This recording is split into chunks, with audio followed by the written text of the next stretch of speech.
الحمد للہ وکفا وسلام علی عبادہ الذین اصطفیٰ اما بعد۔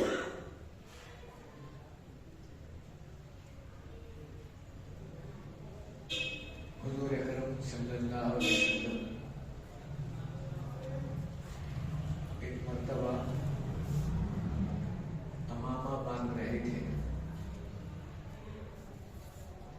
جبرائیل علیہ السلام کی تشریف آوری ہوئی، کیونکہ اکثر و بیشتر جبرائیل علیہ السلام حضور اکرم صلی اللہ علیہ وسلم کے پاس حضرات انبیاء کے پاس آتے تھے، چونکہ وحی کا سلسلہ چلتا تھا، بار بار اللہ کے رسول صلی اللہ علیہ وسلم کے پاس تشریف لانا اور وحی کو سنانا، یعنی قرآن پاک کو اللہ کی طرف سے لے کر آ کے حضور اکرم صلی اللہ علیہ وسلم کے پاس بھیجنا۔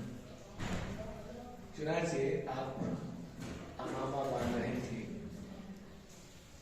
تو حضور صلی اللہ علیہ وسلم سے حضرت جبرائیل علیہ السلام نے کہا، یا رسول اللہ، آپ کے بال سفید ہو گئے، داڑھی ہے،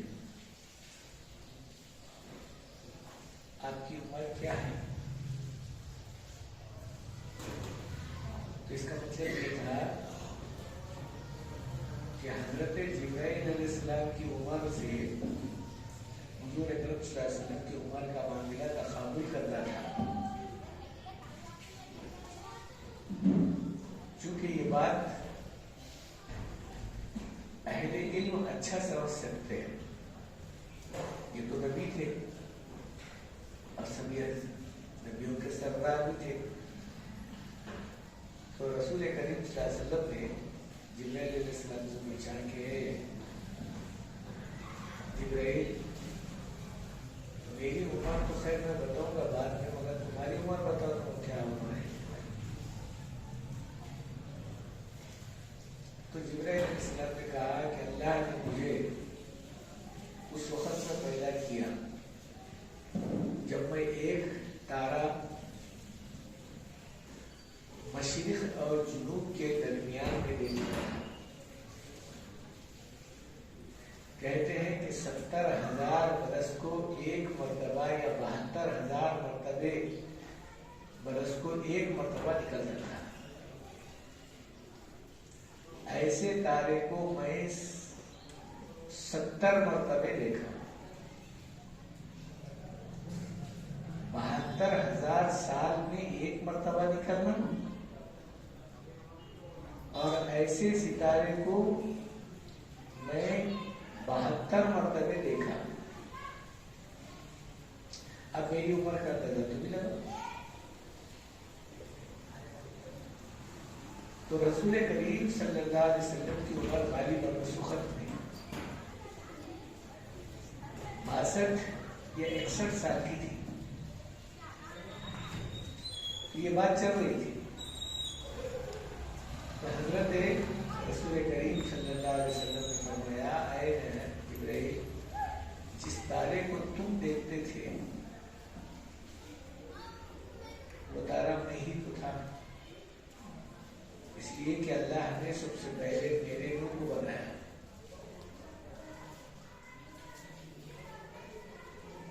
اور ساری کائنات کو میرے نور سے بنایا۔ اللہ تعالیٰ اپنے نور سے مجھے بنایا، انا من نور اللہ وکل شیء من نور، اللہ کے نور سے میں بنا ہوں پہلے، سب سے پہلے، پھر میرے نور سے ساری کائنات بنی۔ تو ایسے نبی کی امت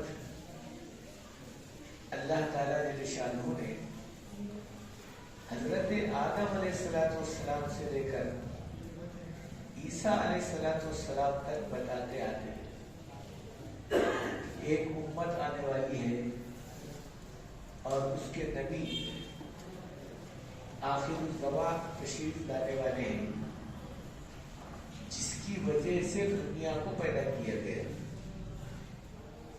جس کو یوں کہا گیا جاتا ہے کہ وجہ تخلیق کائنات۔ تو اس کائنات کو پیدا کرنے کا اصل مقصد ہی یہ تھا کہ اللہ کے رسول صلی اللہ علیہ وسلم کو پیدا کرنا تھا۔ یہ بات جس وقت حضرت آدم علیہ السلام کے جسم میں جان ڈالی گئی اور ان کو ہوش آیا، دیکھا کہ عرش کے اوپر لا الہ الا اللہ کے ساتھ محمد رسول اللہ بھی لکھا ہوا ہے، کیونکہ اس زمانے میں اس وقت میں کوئی اور دوسری مخلوق کا کوئی نام و نشان معاملہ بھی نہیں تھا۔ لیکن حضرت آدم علیہ السلام جب دیکھے عرش کے اوپر کہ اللہ کی نام کے ساتھ میں ایک اور نام لکھا ہوا ہے، یہ کوئی بہت بڑی ہستی ہو سکتی ہے۔ تو اب یہ جاننا حضرت آدم علیہ السلام کے اندر پیدا ہوا اور اللہ سے یہ پوچھے کہ اللہ یہ تو سمجھ میں آیا کہ تیرے سوا کوئی عبادت کے لائق نہیں، لیکن یہ آگے جو نام لکھا ہوا ہے یہ کس کا ہے، یہ کون ہے؟ تو حدیثوں میں ہے انہی کی وجہ سے تو تجھے پیدا کیا جا رہا ہے، اگر ان کو پیدا کرنا کا مقصد نہ ہوتا تو تم کو بھی پیدا نہ کیا جاتا۔ تو گویا دوسرے معنوں میں یہ بات سمجھ میں آتی ہے، ساری دنیا کی تخلیق یا ساری دنیا کو پیدا کرنے کا اصل مقصد نبی کریم صلی اللہ علیہ وسلم کا تشریف لانا ہے۔ تو جہاں یہ بات حضرت آدم علیہ السلام نے سنا کہ میرے بعد میں اللہ کے نام کے ساتھ محمد صلی اللہ علیہ وسلم کا نام ہے، یہ بھی پوچھے کہ اے اللہ یہ کون ہوں گے، کب ہوں گے، کہاں ہوں گے؟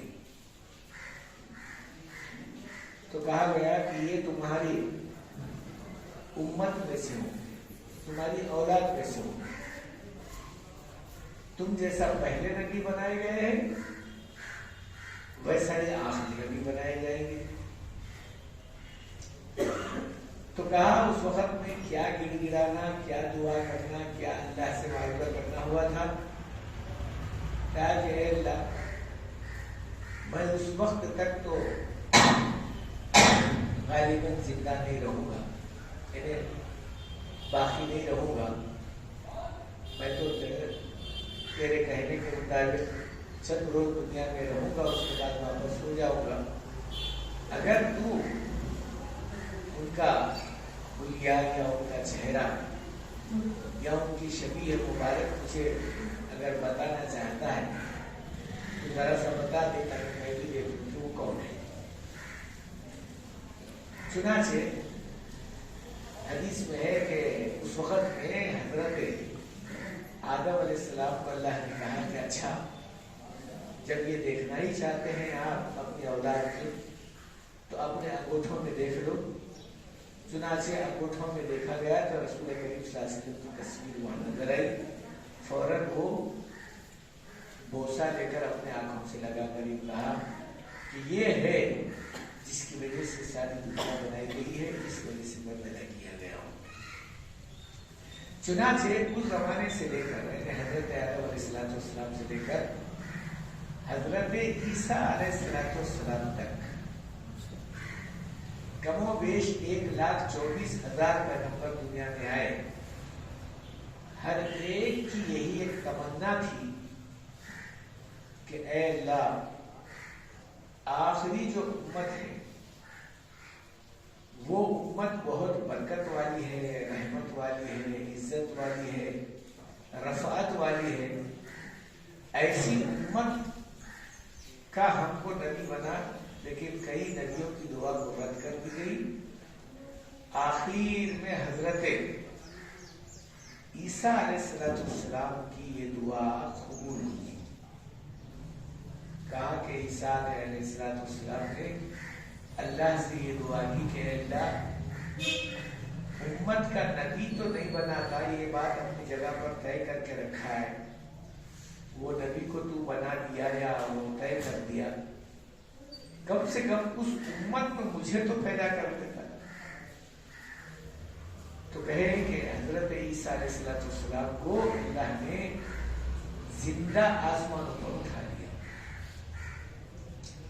چونکہ آپ حضرات بار بار سنتے ہیں عیسیٰ علیہ السلام کو ان کی قوم سولی پر لٹکا دیے ان کے عقیدے کے مطابق. یہ بات صحیح نہیں ہے. قرآن کہتا ہے سولی پر لٹکانے کا جو معاملہ ہے وہ ان کا مشابہت رکھنے والا آدمی جو ان کو مشورہ دیا تھا کہ اس طرح سے کرنا چاہیے اس کو سولی پر لٹکا دیا گیا. آخر کار وہ نیست و نابود ہو گیا اور حضرت عیسیٰ علیہ السلام کو شب قدر یعنی قدر کی رات میں اللہ آسمانوں پر اٹھا لیا اور یہ دعا کرے تھے حضرت عیسیٰ علیہ السلام کہ اللہ کم سے کم مجھے آخری نبی کی امت میں روانہ فرما یا پیدا فرما. تو اللہ نے ان کی دعا کو قبول کیا اور آخری زمانے میں حضرت عیسیٰ علیہ السلام رسول کریم صلی اللہ علیہ وسلم کی امت میں تشریف لانے والے ہیں. یہ حدیثوں میں موجود ہے بات. چنانچہ ایسی امت میں جہاں حضرات انبیاء علیہ السلام کا ارادہ ہی نہیں ہے بلکہ دعائیں بھی ہوتی رہی ہیں لیکن اللہ نے ہم لوگوں کو نبی کریم صلی اللہ علیہ وسلم کی امت میں پیدا کیا اور یہ بتایا قرآن پاک میں کہ خود ان کو اگر تم میرے قریب ہونا چاہتے ہو اور میرے ہونا چاہتے ہو تو سوائے اس کے کہ اور کچھ نہیں ہے کہ میرے نبی کی اتباع کرنا. میرے رسول کریم صلی اللہ علیہ وسلم کی سنتوں کی پیروی کرنا ہے چاہے آدمی کا ذہن قبول کرے یا نہ کرے, دل قبول کرے یا نہ کرے اور بات آدمی کے ذہن میں آئے یا نہ آئے, لیکن طریقہ محمدی ہی اللہ ہی کو پسند ہے. اس کے علاوہ کوئی طریقہ اللہ کو پسند نہیں ہے. ہاں یہ بات الگ ہے کہ جائز و ناجائز ہے, مستحب ہے یا حرام ہے یا اچھا ہے یا برا, یہ اپنی جگہ پر ہے, لیکن اس میں کوئی شک اور شبہ کی بات نہیں ہے کہ اللہ کے رسول صلی اللہ علیہ وسلم کا ایک ایک طریقہ چاہے وہ پیشاب پھرنے کا ہی کیوں نہ ہو. آپ صلی اللہ علیہ وسلم نے فرمایا مغرب کی طرف نہ منہ کرنا چاہیے نہ پیٹ کرنا چاہیے ضرورت کے وقت میں, یعنی پیشاب یا پاخانہ کرتے وقت میں ضرورت کے وقت میں نہ پیٹ کرنا چاہیے نہ منہ کرنا چاہیے. یہ طریقہ رسول کریم صلی اللہ علیہ وسلم کا ہے. چنانچہ جس وقت آپ پاخانے میں داخل ہوتے ہیں تو اس وقت میں داواں پیر ڈال کر اندر داخل ہو اور بہتر یہ ہے کہ دعا پڑھ کر آپ داخل ہو اور پھر جب جس وقت میں فارغ ہو رہے ہیں یہ خیال کر کے بیٹھے کہ میں اپنے نبی کے طریقے پر بیٹھا ہوں. اس طریقے کو اگر اللہ کی طرف سے معاملہ طے ہو جائے, یہ ایک طریقے کے اوپر ساری دنیا کی پوری دولت بھی اگر خرچ کر دے تو اس طریقے کا کوئی بدلہ ہو نہیں سکتا. اس لیے ساری دنیا کا مال اور متاع ایک طرف اور اللہ کے رسول صلی اللہ علیہ وسلم کا طریقہ ایک طرف, چاہے آدمی اس کو قبول کرے نہ کرے. لیکن آج بھی اس بات کا ساری دنیا شاہد ہی نہیں ہے, بلکہ یوں کہیے دوسرے معنوں میں کہ اس کو بالکل لوگ اپنی جگہ پر پتھر کی لکیر سمجھتے ہیں.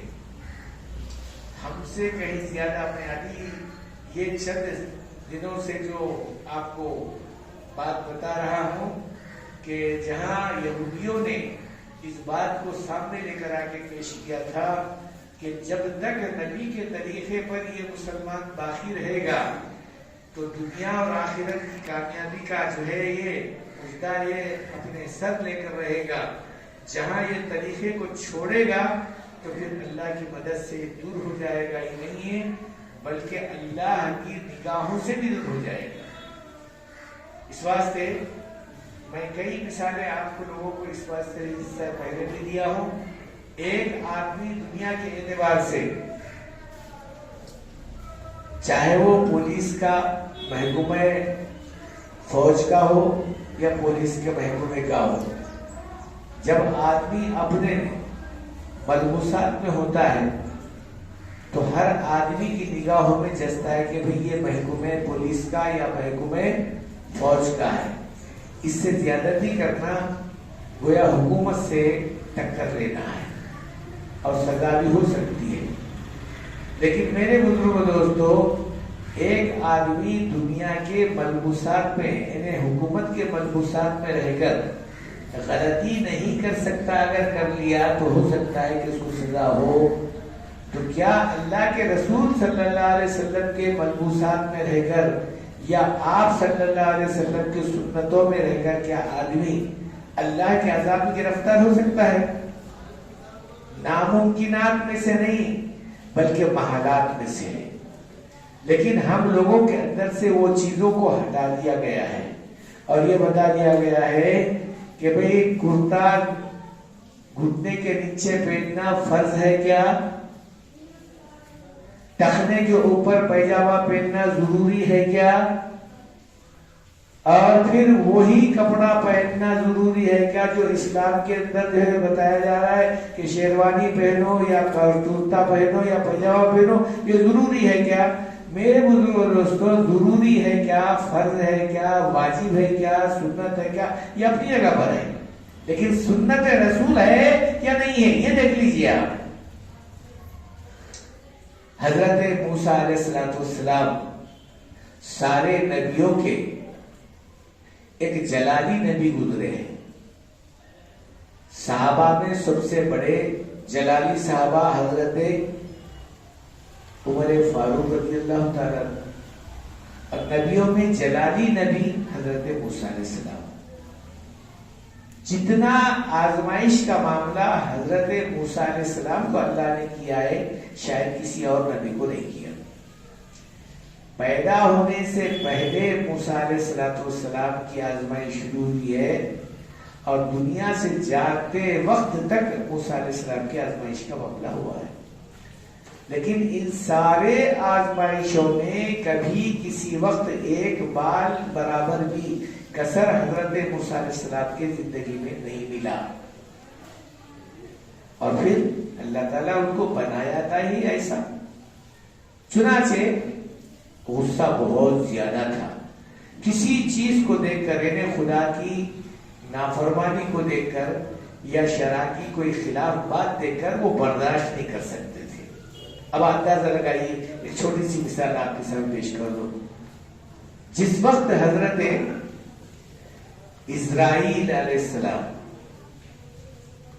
جان نکالنے والا فرشتہ موسیٰ علیہ السلام کے پاس آیا، کہا کہ جاؤ موسیٰ علیہ السلام کو لے کر آؤ ہمارے پاس. جب حضرت موسیٰ علیہ السلام کے پاس آیا فرشتہ، یہ بیمار تھے. باہر سے کسی آواز دینے والے نے آواز دے کر آتے ہیں، لیکن بغیر آواز دی کہ کوئی آتا نہیں. اکثر و بیشتر مہمان ہو یا کوئی اجنبی غیر آدمی ہو. لیکن حضرت اسرائیل علیہ السلام بغیر بولے کے اندر داخل ہوئے. تو حضرت موسیٰ علیہ السلام چونکہ بیمار تھے، بستر پر پڑے ہوئے تھے، آیا، کہا کہ میں آیا ہوں. موسیٰ علیہ السلام بولے کون ہے؟ تو کہا میں اسرائیل ہوں. کہیں کو آیا؟ اللہ نے بلائے تمہارے کو، اللہ بلائے. اب ظاہر بات ہے وہ فرشتہ کسی کی اجازت لینا، کسی کو ڈرنا، ایسا تو کوئی مسئلہ ہی نہیں ہے. وہ تو اللہ کی طرف سے آتا ہے معاملہ پورا. چنانچہ حضرت اسرائیل علیہ السلام موسیٰ علیہ السلام کے پاس جان نکالنے کے لیے جب آئے تو موسیٰ علیہ السلام بولے ادھر آؤ، قریب آؤ، قریب آؤ، قریب آؤ. اب قریب جیسا آئے تو کہا کہ بھئی بولو کیا بات ہے؟ کہ وہ اللہ بلا رہے. اچھا اللہ بلا رہے، ادھر آئیے، تشریف لائیے. آپ ہاتھ میں ہاتھ، ایک پچکڑ جو مارے تو ایک آنکھ نکل گئی. ایک جو تھپڑ مارے ہیں حدیث میں ہے، حضرت موسیٰ علیہ السلام مرض الموت، یعنی جان نکلنے والی ہے اب تھوڑی دیر میں، فرشتہ آ کے ٹھہرا ہوا ہے. کسی کو اگر یہ بات سمجھ میں آ جائے کہ عدالت میں آدمی ٹھہرا ہوا ہے کٹگرے کے اندر، جج کے سامنے ٹھہرا ہوا ہے، وکیل آ کر اگر سوال شروع کر دیا تو حیث و نصف سب بھول جاتا اور اصلیت سامنے آ جاتی ہے. غیر ضروری باتیں کچھ بھی نہیں کر سکتا وہاں. یہ معمولی بات میں عدالت کی بتا رہا ہوں، یہ تو ملک الموت آخرت کا معاملہ ہے. یہ یہاں تو آدمی کے ہوش نہیں ختم ہوتے بلکہ ہوش و حواس ختم ہو جاتے ہیں. جہاں اس کی شکل دیکھتا ہے تو معاملہ ہی ختم ہو جاتا ہے. لیکن ایسے وقت میں بھی حضرت موسیٰ علیہ السلام ایک تھپڑ مارے اور اس کی آنکھ ہی نکل گئی. اب یہ ڈر گیا ایک دم سے، اتنا زور سے مارے کہ آنکھ نکل گئی. تو کہا دوسرا پکڑ کر دوسری طرف مارے تو وہ بھی آنکھ نکل جاتی تھی. تو فوراً جو ہے ڈر کر وہاں سے نکل گیا. اللہ سے کہا کہ اے اللہ، یہ کیا معاملہ ہے یا کیا ماجرا ہے؟ اتنا سخت آدمی، اتنا جرأت مند آدمی، لیکن بغیر کسی کوئی ہیلے حوالے کا کوئی کام نہیں ہوتا. یہ نبی تھے. اللہ نے کہا کہ اسرائیل میرا نبی ہے، وہ جب کبھی کسی کے گھر میں جاتا ہے تو اپنے مرضی سے جاتا ہے. یہ بات الگ ہے کہ میں تجھے بھیجتا ہوں، لیکن چونکہ نبی ہے تو کم سے کم اجازت لے کر جاتا. جب اجازت نہ بھی لے کر گیا تو کم سے کم جا کر تو سلام تو کرتا. تو اب چونکہ اپنے نبی کی بات کی لاج رکھنا تھا اللہ میاں کو بھی، تو کہا کہ اللہ پھر کیا کروں؟ پھر جانا چاہیے تیرے کو، پھر جانا چاہیے اس کے بعد، اس واسطے کہ جان تو نکالنا ہے. لیکن کہا اب نہیں جاتا، اب نہیں جاتا، کیونکہ اتنا خطرناک آدمی ہے، پھر پکڑ کر مارے کریں گا، دوسری آنکھ نکل جائے گی. تو بولنے کا مقصد میرا یہ ہے کہ اتنے زیادہ غصے والے حضرت موسیٰ علیہ السلام فرعون کے مقابلے میں اللہ تعالیٰ اس کو پیدا کیا تھا ہی نہیں، بلکہ 30 سال کی عمر تک فرعون کے دسترخوان پہ بیٹھ کر کھانا کھائے تھے. چھوٹے بچے تھے، گھر میں پلے تھے. ان کی بیوی آسیہ، فرعون کی بیوی، وہ ایماندار میں داخل ہو گئی تھی، اور یہ دونوں مل کر حضرت موسیٰ علیہ السلام کو اپنا بیٹا بنا کر پالے تھے. لیکن آخر وقت میں حضرت موسیٰ علیہ السلام کو اللہ نے نبوت سے عطا کر دیا، سرفراز کر دیا، اور پھر موسیٰ علیہ السلام فرعون کو اللہ کی دعوت دینے کے لیے آئے تھے. لمبا چوڑا قصہ ہے. اس وقت میں حضرت موسیٰ علیہ السلام کسی بھی چیز کو میں بتا رہا تھا کہ شرع کے خلاف جو بھی کام ہوتا تھا اس کو دیکھ کر برداشت نہیں کرتے تھے. تو ایک فرعون، کافر فرعونی، جو موسیٰ علیہ السلام کے خلاف بھی تھا اور فرعون کے موافق بھی تھا. چونکہ فرعون اس زمانے میں آدھے سے زیادہ بلکہ پون دنیا کا حاکم تھا، اور موسیٰ علیہ السلام اپنے بنی اسرائیلی قوم کے نبی تھے. یہ مصر میں رہتے تھے اور ایک قبطی قوم کا تھا، یہ بنی اسرائیلی قوم کے تھے. چنانچہ حضرت موسیٰ علیہ السلام کا ہر جگہ پر مذاق اڑایا جا رہا تھا. دیکھو یہ مقابلہ کر رہا ہے، بادشاہوں سے مقابلہ کر رہا ہے، بڑے بادشاہ سے مقابلہ کر رہا ہے. چنانچہ ایک مرتبہ ایک کافر فرعونی موسیٰ علیہ السلام جیسا کرتا پہنا، ان کے جیسا شملہ بنا، ان کا جیسا عصا لیا، جو عصا یہاں ٹھہرا ہوا ہے یہ موسیٰ علیہ السلام کے زمانے کا ہی تو ہے. عصا لیا اور اپنے چند ٹھگوں کو لے کر یعنی اپنی جماعت کو لے کر موسیٰ علیہ السلام ایک جگہ پر ٹھہرے ہوئے کچھ اللہ کی باتیں کر رہے تھے. تو وہ دیکھا اوہو ان کی جو ہے یہ باتیں جو لوگوں میں چل رہی ہیں تو موسیٰ علیہ السلام کی باتیں سن کر لوگ رو رہے ہیں اور پھر اللہ میاں ان کی باتوں کو قبول کر رہا ہے. یعنی اس بات کو جو ہے سن کر حضرت موسیٰ علیہ السلام پھولوں میں سمائے نہیں جا رہے کیونکہ یہ بات شاید لوگوں کے دلوں میں اتر رہی ہے, اللہ اسے قبول کر رہا ہے. یہ منظر وہ کافر فرعون نے دیکھ لیا. اب یہاں بات بیان ہو رہا ہے, یہاں بات ہو رہی ہے, موسیٰ علیہ السلام یہاں پر لوگوں کو اپنی اللہ رسول کی باتیں سنا رہے ہیں اور سامنے حصے میں وہ کافر فرعونی ویسا ہی ایکٹنگ کر رہا ہے, انہیں ویسا نقل اتار رہا ہے. اب موسیٰ علیہ السلام کی نگاہ پڑی اس کے اوپر, کہا کہ اچھا میری جو ہے نقل اتار رہا ہے, یہاں تو اللہ کی طرف سے معاملہ قبولیت کا چل رہا ہے اور پھر میری نقل یہاں پر اتار رہا ہے. فوراً اللہ سے ہاتھ اٹھا کر دعا کی کہ اے اللہ یہ کافر فرعونی کو سزا کیوں نہیں دیتا تو جو میری نقل اتار رہا ہے. اب ظاہر بات ہے نبی ہے, نبی کی دعا ہے. فوراً نبی کی دعا قبول ہوئی اور پھر کہا کہ بارش ہونے لگی, زہریلی پانی کی بارش ہونے لگی. جیسا بارش زہریلی پانی کی شروع ہوئی تو لوگ آہستہ آہستہ مرنے لگے. ظاہر بات ہے زہریلی گیس, زہریلی ہوا, زہریلی بارش, ہم نہیں معلوم کیا کیا اس کے اندر زہر تھا, تقریباً لوگ مر گئے. لیکن جب سر دیکھا کہ سب لوگ مر رہے ہیں تو حضرت موسیٰ علیہ السلام نے کہا کہ اے اللہ تو میری دعا قبول کیا. فوراً سجدے میں گر گئے, کہا کہ اے اللہ میری دعا قبول کیا اور یہ کافر فرعونی کو تو ختم کر دیا.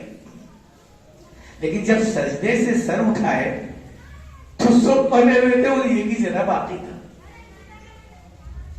سارے کے سارے لوگ مرے مگر انہیں باقی ہے جو ایکٹنگ کر رہا ہے.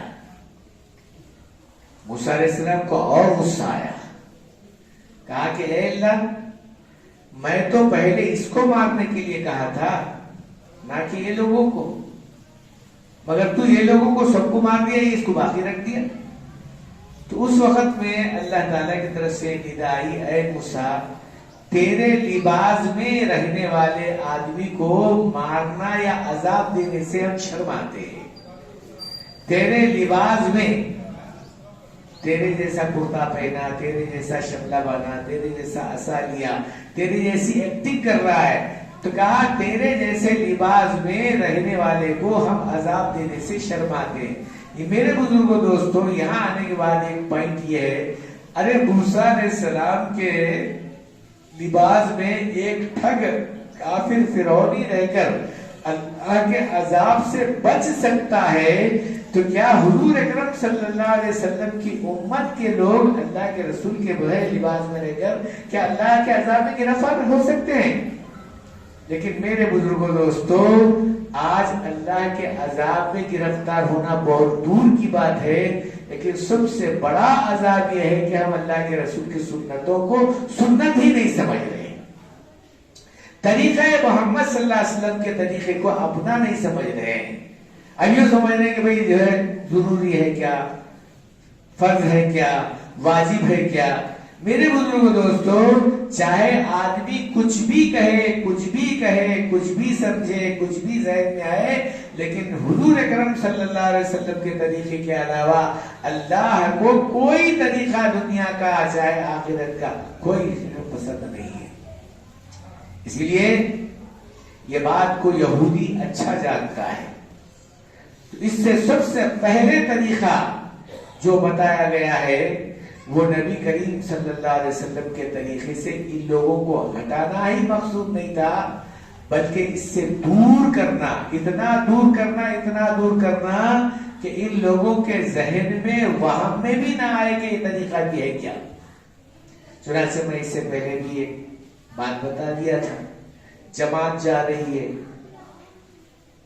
4-5 ساتھیوں کی جو ہے 10 آدمیوں کی جماعت جا رہی ہے، امیر صاحب بیٹھے ہوئے ٹرین میں، ایک سامنے پادری بیٹھا ہوا ہے، انگریز بیٹھا ہوا ہے۔ اب وہ کہا کہ اچھا بھائی آپ کی تبلیغی جماعت ہے کیا؟ ایسا برگی میں کل سے اجتماع شروع ہو رہا ہے، بہت سارے لوگ جمع بھی ہو رہے ہیں، الحمدللہ اللہ کے فضل سے لاکھوں کی تعداد میں بھی آپ انشاءاللہ تعالی آ جائیں گے۔ اب جس کو اللہ توفیق دیا بس وہ پہنچ جائیں گے، اللہ رسول کی باتوں کو سنیں گے۔ تو کہا جی ہاں ہماری جماعت تبلیغی ہے۔ تو کہا اب یہ جو کہا کہ تم لوگ اپنا پیسہ خرچ کرتے ہو، اپنا وقت نکالتے ہو اور اپنا بیوی بچے وغیرہ کو اپنے گھر میں چھوڑ کر پھرتے ہو، اللہ کے رسول کی باتوں کو لوگوں کے اندر پھیلاتا۔ اچھا یہ بتاؤ اب تک کا کتنے مسلمان بنائے؟ یہ پوچھ رہے ہیں، یہ انگریز یہ پادری پوچھ رہا ہے امیر صاحب سے کہ اب تک تم اتنا خرچ کر رہے ہو، آپ کو اندازہ نہیں ہوگا، ابھی ایک ہمارے پاس میگزین آتا ہے، الحمدللہ آج کے اس وقت میں تقریباً 10 کروڑ آدمی جماعت میں پھرتے ہیں، 10 کروڑ ساری دنیا میں، صرف ہندوستان کی بات نہیں کر رہا میں، ساری دنیا کی بات کر رہا ہوں۔ 10 کروڑ آدمی ہندوستان کے علاوہ ساری دنیا میں اللہ کے راستے میں چل رہے ہیں، پھر رہے ہیں، اپنا خرچ کر رہے ہیں، اپنا کھا رہے ہیں، اپنا وقت لگا رہے ہیں، اپنا جو ہے پورا معاملہ کر رہے ہیں۔ 10 کروڑ سے زیادہ لوگ چل رہے ہیں الحمدللہ۔ تو میرے بزرگوں دوستو، تو اب انہیں بتا رہا ہے کہ بھئی اتنا جو خرچ کر رہے ہیں، بتائیے کیا تم کتنے مسلمان بنائے؟ اب چونکہ مسلمان ذرا جذباتی ہوتا ہے، ارے بھائی ہم اپنا پیسہ خرچ کر رہے ہیں، اس میں کوئی شک نہیں، ہم اپنا کھا رہے ہیں، اپنے گھروں کو اپنے بیوی بچوں کو اپنی جگہ پر چھوڑ کر نکل رہے ہیں، خیر ہم تو اپنا کر رہے ہیں، مگر تم جو ہے حکومت سے نہیں بلکہ پیسے لے رہے ہیں، امریکہ سے وغیرہ وغیرہ سب تم لوگوں کو جو ہے پیسہ مل رہا ہے۔ یہ بات بالکل سچ کہہ رہا ہوں، میں اپنے کانوں سے سن کر بول رہا ہوں کہ لوگوں کو جو تبلیغ کرتے ہیں عیسائی لوگ، ان کو باضابطہ پیسے ملتے ہیں۔ چنانچہ وہ امیر جماعت صاحب نے کہا کہ اچھا بھائی ہم تو اپنا پیسہ خرچ کر کے کسی کو مسلمان نہیں بنائے، پر تم جو ہے لوگوں کا پیسہ لے کر، حکومت کا پیسہ لے کر کتنے عیسائی بنائے بتاؤ؟ انہیں جو جواب دیا وہ بس سنانا ہے میرے پاس۔ وہ کہا کہ ہم کسی کو بھی عیسائی اب تک نہیں بنائے، کسی کو بھی عیسائی نہیں بنائے، مگر کوئی یہ بتاؤ آج ساری دنیا میں کوئی گھر ہمارے عیسائیت سے چھوٹا ہے کیا؟ کوئی بھی مکان، چاہے وہ بڑے سے بڑے مولوی صاحب کا ہی مکان کیوں نہ ہو، مگر اس مکان میں بھی ہماری عیسائیت داخل ہے، چاہے وہ ٹاٹا ہی کیوں نہ کہے، پاپا ہی کیوں نہ کہے، مگر داخل تو ہے۔ میرے بزرگوں دوستو، عیسائیت سے کوئی گھر خالی نہیں ہے، اتنی محنت کیے ہیں لوگ، اتنا کوشش کیے ہیں کہ اللہ کے رسول صلی اللہ علیہ وسلم کی سنتوں کو دور کرنے میں اپنی پوری توانائی لگا رہے ہیں، اور پھر لوگوں کو یہ بات بتا رہے ہیں کہ اصل چیز یہی ہے۔ چنانچہ ہمارے آج اس وقت میں روشن دماغ لوگ، جس کو ہم کہیں گے کہ ماشاءاللہ بہت پڑھے لکھے لوگ ہیں، پڑھے لکھے کچھ بھی نہیں ہے، بولتے نا شانہ کبا گو کھایا بول کے، ویسا حساب چل رہا ہے۔ جو جتنا زیادہ دنیا کے اندر ملوث ہوگا اتنا ہی زیادہ اللہ اس کے رسول سے دور بھی ہوگا، اگر اللہ اس کو توفیق نہ دیا ہو تو۔ کیونکہ اس واسطے کہ اللہ کے رسول صلی اللہ علیہ وسلم کے اللہ کے احکام کی کوئی وقت اس کے دل میں ہے نہیں، اگر ہوتی تو شاید ہو سکتا ہے آج کا معاملہ یہ نہ ہوتا۔ میرے بزرگوں دوستوں، انہی باتوں کو سامنے رکھ کر، اس سے پہلے بھی میں بتایا تھا کہ ریزرویشن پاس ہوا، یہ یہودیوں میں اور یہ نصرانیوں میں، یہ انگریزوں میں 3 باتوں کا ریزرویشن پاس ہوا تھا۔ پہلا، توحید سے ان لوگوں کو ہٹا دینا، یعنی ایک خدا سے ان کو جو ہے دور کر دینا۔ دوسرا، ان کے نبی کی سنتوں سے ان کو جو ہے انحراف، انہیں بالکل دور کر دینا، ان کے دل کے اندر اہمیت اس کی ختم کر دینا۔ تیسرا، ان کے اندر اتحاد نہیں رہنا یا باقی نہیں رہنا۔ یہ 3 باتوں کو سامنے رکھ کر یہ لوگ محنت کرے، کوشش کرے، اور وہ لوگ کامیاب بھی رہے ہیں۔ تو میرے بزرگوں دوستو، اللہ تعالیٰ جل شانہ خود فرما رہے ہیں، نحن نزل حافظون، ہم ہی اس قرآن کو نازل کیے ہیں، قیامت تک کے لیے ہم اس کی حفاظت کریں گے، چاہے دنیا چاہے کتنی ہی کوشش کر لے۔ لیکن اللہ کے فضل اور کرم کا معاملہ یہ ہے کہ آج انشاءاللہ دین باقی ہے، اور کل بھی باقی رہے گا، قیامت تک باقی رہے گا۔ جب تک دین باقی ہوگا، اللہ کے رسول صلی اللہ علیہ وسلم کے طریقے کے اوپر چلنے والے لوگ بھی انشاءاللہ باقی رہیں گے۔ اور پھر اتنا ہی نہیں ہے، بلکہ اس چلنے والے لوگوں کو کچھ نہ کچھ اللہ توفیق دے گا کہ وہ دوسروں تک بھی بات پہنچانے کی فکر کریں گے۔ اسی لیے توحید کو سامنے رکھ کر، اللہ کی ایکتائی کو اور بڑائی کو سامنے رکھ کر، نبی کی رسالت کے بارے میں فکر کرتے ہوئے لوگوں کے اندر اللہ کے رسول صلی اللہ علیہ وسلم کی سنتوں کو اجاگر کرنا اور آپس میں لوگوں کو جمع کرنا، یعنی اتحاد پیدا کرنا۔ اسی لیے نماز کا جو معاملہ ہے، ایک ہی سب پہ ٹھہرے ہوئے محمود و ایاز، نہ کوئی بندہ رانا کوئی بندہ نواز، یہ نماز کا بھی جو معاملہ ہے اسی انداز سے ہمارے اجتماعات کا بھی معاملہ ہے۔ ہمارے جو اجتماعات اس وقت میں ہو رہے ہیں، چاہے یہ برگی کا ہی کیوں نہ ہو، اس وقت میں جو کل سے شروع ہو رہا ہے، اللہ کا فضل اور کرم کا معاملہ ہے کہ ہر جگہ پر لوگوں کو جمع کیا جائے، صرف ایک بات پر جمع کیا جاتا ہے کہ بھئی اللہ کی ایکتائی اور اللہ کی بڑائی کو سامنے رکھا ہے، اور دوسری بات یہ ہے کہ اللہ کے رسول صلی اللہ علیہ وسلم کی سنتوں پر جتنا ہم سے ہو سکتا ہے عمل کرنے کی فکر کرنا ہے، پھر آپس میں ایک دوسرے کے ساتھ میں جوڑی اور پھر جو ہے اتحاد کا معاملہ پیدا کر دیا جاتا ہے، چاہے وہ کتنا ہی اپنے اعتبار سے فرقہ بندی ہی کہیں اور کہیں ذاتیں، وہ اپنی جگہ پر ہے، کوئی اپنا جو ہے اعتبار سے کوئی جماعت اسلامی کا ہے، کوئی اہل حدیث کا ہے، کوئی اور دوسرے سنت الجماعت کا ہے، جو جماعت کا آدمی ہے، لیکن وہاں پر کسی قسم کی کوئی جو ہے ہیر پھیر کا مسئلہ نہیں ہوتا، بلکہ ہر ایک کو ایک ساتھ جمع کیا جاتا ہے، فضائلی لائن پر جمع کیا جاتا ہے، اور کہا جاتا ہے کہ یہ اتحاد کا معاملہ ہے، آپ اپنی جگہ پر اتحاد کے ساتھ بھی کام کیجئے۔ اسی لیے تو نماز کے اندر جہاں ٹھہرا جاتا ہے کندھے کو کندھا لگا کر، وہاں پر بھی لوگوں کو جوڑ کر جو ہے اللہ رسول کی باتیں کی جاتی ہیں۔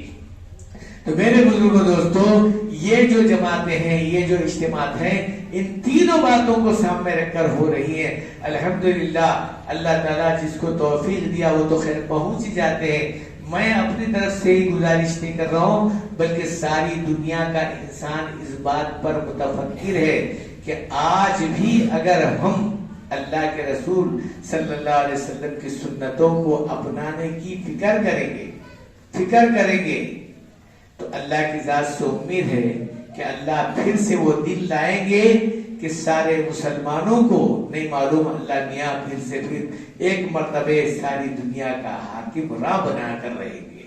اس لیے پھر یہ آیت کو میں پڑھتا ہوں، سن لیجئے، وَلَا تَهِنُوا وَلَا تَحْزَنُوا وَأَنْتُمُ الْأَعْلَوْنَ إِن كُنتُم مُؤْمِنِينَ۔ گھبرانے کی ضرورت نہیں ہے، غم کرنے کی ضرورت نہیں ہے، ساری دنیا کی ساری چیزیں سب تم کو مل جائیں گی، شرط یہ ہے کہ تم ایمان والے ہو جاؤ۔ ایمان ہے کس کا نام؟